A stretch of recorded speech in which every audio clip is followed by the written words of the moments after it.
Neste 1º de maio de 2024, completa-se 30 anos da morte de Ayrton Senna. Hoje nós vamos relembrar a cronologia dos fatos que tornaram aquele fim de semana negativamente inesquecível.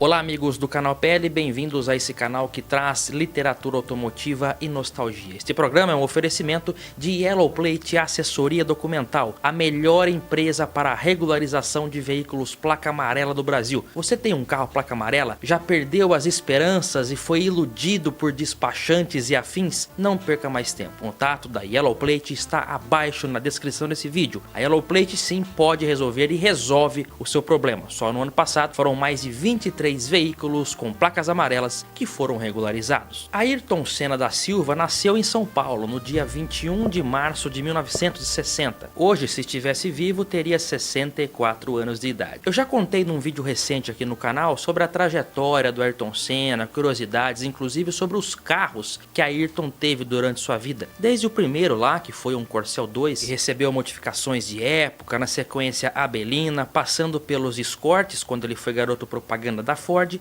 até chegar aos importados como Mercedes e Audi. Vamos relembrar hoje a cronologia trágica daquele final de semana de 1º de maio de 1994 no circuito de Imola, na Itália. Esse final de semana é visto até hoje como o mais trágico da história da Fórmula 1, inclusive. Já naquela época, lá em 94, não eram recorrentes os acidentes e quanto mais acidentes fatais na Fórmula 1 entre os pilotos ali. Para vocês terem uma ideia, os últimos 2 acidentes fatais registrados pelas câmeras de TV aconteceram no ano de 1982. A primeira em 8 de maio, quando Gilles Villeneuve morreu após um acidente a cerca de 220 km por hora durante a sessão de qualificação final para o Grande Prêmio da Bélgica, e Ricardo Paletti em 13 de junho no GP do Canadá. Aquele final de semana de corridas de 1994 já não começava bem e uma sequência de acontecimentos abalou Senna. Tudo começou ainda na sexta-feira, quando o jovem piloto brasileiro Rubens Barrichello, com 21 anos à época, sofreu uma pancada muito feia a cerca de 230 km por hora. O piloto foi levado inconsciente para o centro médico do circuito. Milagrosamente, o Barrichello saiu sem grandes lesões dessa grave batida, teve apenas escoriações e o nariz quebrado. De qualquer maneira, já foi suficiente para impedi-lo de correr no domingo. Adriane Galisteu era a namorada de Ayrton Senna nessa época. Ela contou em entrevista recente que nesse dia, o Ayrton ligou para ela muito abalado, chegou a chorar também no telefone, e eles tiveram uma discussão ali naquele momento, justamente em razão da corrida. Ela disse para ele: você não precisa, de todos aqui, você é o único que não precisa correr. E ele falou: como assim? Eu preciso correr e tal. Então ele era um cara muito sério na questão profissional. Já no sábado, um novo e grande baque durante os treinos livres, quando o austríaco Roland Ratzenberger, correndo pela Sintec, bateu violentamente na curva Villeneuve, num acidente que começou a se formar na fatídica curva Tamburella, quando a asa dianteira de seu carro se soltou, fazendo-o perder o controle do veículo. Levado ao Hospital Maggiore de Bolonha, ele faleceu 8 minutos depois do impacto. O jornalista Roberto Cabrini estava lá durante esses acontecimentos e relatou recentemente que, na verdade, o Ratzenberger, ele morreu na pista já, mas pela lei da Itália, se fosse divulgado, anunciado que o piloto havia morrido na pista, o evento não poderia continuar. Então, por essa razão, o próprio Ayrton chegou para ele e falou: ó, não podemos divulgar que ele já morreu, porque se isso acontecer, toda a corrida, todo o circuito aqui vai ter que ser cancelado. Então ele foi anunciada a morte dele 8 minutos depois, mas ele morreu na pista, o Ratzenberger. Por que a lei italiana estabelecia isso? Porque se fosse constatada a morte no local, toda a pista teria que ser interditada para as investigações do óbito, Então, por essa razão que existia essa exigência, que se o piloto falecesse ali no circuito, não poderia mais haver nada ali. O Senna, no mesmo momento, convenceu os oficiais da pista a levá-lo até o local do acidente. Chegando lá, ele prontamente analisou o carro do piloto Ratzenberger. Essa ousadia lhe custou uma advertência e mais desgaste ainda na sua já conturbada relação com a organização do evento, da Fórmula 1 de modo geral, da FIA, né? Aliás, quanto tempo você demorou a notar que o logo, o antigo logo da Fórmula 1, na verdade aquela parte vermelha ali com risquinhos não é o 1.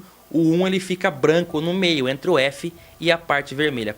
Pouca gente nota esse detalhe. Senna passou o final de semana reunido com outros pilotos, determinado a recriar a antiga comissão de segurança dos pilotos, a fim de melhorar a segurança nos circuitos da Fórmula 1. Como um dos pilotos mais velhos, ele se ofereceu para liderar esses esforços. Apesar de tudo, Senna e os outros pilotos concordaram em correr no domingo. Chegamos ao domingo, dia 1º de maio de 1994. Chama atenção as imagens de Senna em silêncio olhando fixamente para o carro.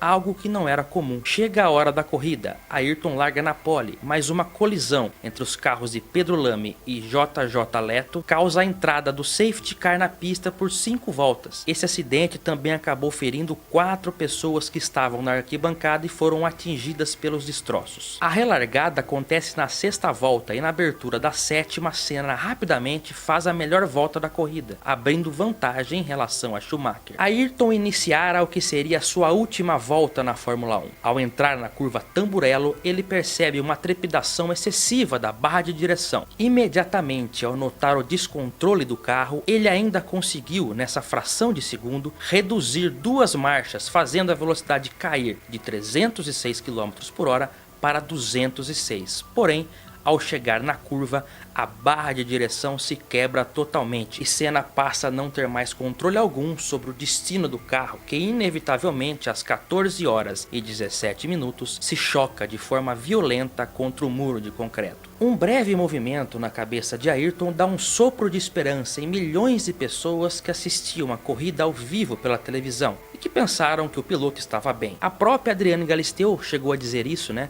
Que ela pensou, ele bateu, pelo menos vai voltar para casa mais cedo. Ou seja, aquele movimento que ele dá leve na cabeça, na verdade eu acho que foi um espasmo depois que aconteceu o acidente, um espasmo muscular, né? Na verdade pensou-se que era ele ali consciente. Infelizmente não era. Senna vinha da McLaren, que tinha o cockpit mais aberto e a direção com um diâmetro maior. Já na Williams, o carro que ele usava, FW16, tinha um habitáculo muito mais reduzido e um volante menor que ficava praticamente dentro da carenagem. Devido a isso, a mão dele estava roçando na fibra. Ele então solicitou para a equipe uma modificação pouco tempo antes, onde a altura da barra foi aumentada, visando dar mais conforto na pilotagem, jogando o volante um pouco mais para trás e para cima. Era um paliativo, na verdade. Quando o sistema de direção se rompeu, uma barra de ferro da coluna de direção acabou virando uma lança que, com o impacto, penetrou no capacete de Ayrton e causou a lesão cerebral. Além disso, o que de fato causou o óbito foi o impacto da cabeça dele com o encosto que tem atrás do banco do piloto. Vocês imaginam essa pancada aí a mais de 200 km por hora. Com isso, ele sofreu a fratura de base de crânio, que levou à morte cerebral que foi constatada depois. Os oficiais da pista, quando chegaram no momento do acidente e perceberam a gravidade da situação, não tinham nada a fazer a não ser esperar a equipe médica, que foi imediatamente acionada. O médico anestesista e reanimador Alessandro Misley participou do resgate de Ayrton ainda na pista. Ele relata que quando chegou lá já havia uma ambulância no local e o piloto já estava deitado no chão ao lado do carro recebendo os primeiros socorros. Segundo ele, Ayrton ainda tinha atividade cardíaca, circulatória e respirava com dificuldades, pois tinha todo o sistema respiratório inundado por sangue. Eles tentaram um procedimento de intubação pela traqueia, mas devido à grande quantidade de sangue que estava ali e não dava para ver direito também, eles acabaram partindo pro plano B, que foi fazer aquela traqueostomia aqui na garganta, onde você abre cirurgicamente para poder facilitar a respiração e também tirar todo aquele excesso de sangue que estava ali. Ele foi imediatamente embarcado no helicóptero que pousou na pista mesmo minutos após a batida. O Alessandro Misley foi junto no helicóptero e ao chegar lá no Hospital Maggiore em Bolonha,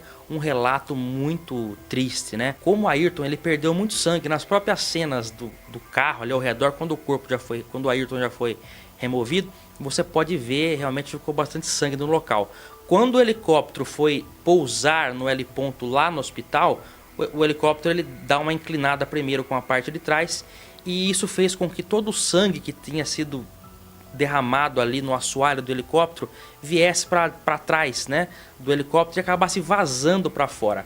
Ao vazar para fora, aquela turbulência de vento causada pelas hélices do helicóptero, tanto traseiro quanto da de cima principal, rotor principal, quanto rotor de cauda, fez com que o sangue fosse pulverizado por todo o arredor do heliponto, né? Então tinha gente ali também embaixo. É um relato muito triste. Após a chegada de Ayrton no hospital Maggiore lá em Bolonha, 4 boletins médicos foram divulgados. O primeiro, às 10 horas, falava em perda de sangue e múltiplas fraturas no crânio. O segundo, 1 hora mais tarde, era ainda mais desanimador. Noticiava coma grave, fortes hemorragias e grave traumatismo craniano. O terceiro anunciava a morte cerebral do piloto, e o quarto, por fim, anunciava o que ninguém queria ouvir, que era a constatação da morte de Ayrton. Com 34 anos, tricampeão mundial de Fórmula 1, 41 vitórias em grandes prêmios, um fenômeno brasileiro, estava morto. Deixava a vida para se tornar lenda. Relatos da época dizem que Ayrton da cabeça para baixo não tinha um arranhão, mas o relatório final da autópsia constatou que ele teve lesões incompatíveis com a vida, né? Abre aspas, incompatíveis com a vida. O que significa isso? Que teve lesões cerebrais que inevitavelmente, mais cedo ou mais tarde, levariam à morte cerebral e, consequentemente, à morte total. No início, então, ali na pista, ele não estava morto, mas provavelmente já teve a morte cerebral, né? Cerebral ali na pista. Então, por isso que existe essa divergência. Ele morreu na pista, não morreu. Ele já teve ali lesões irreversíveis, digamos assim, que consequentemente levariam ao óbito, mas não entrou em óbito ali, naquele momento, porque ainda tinha atividade cardíaca, né, vascular e tudo mais.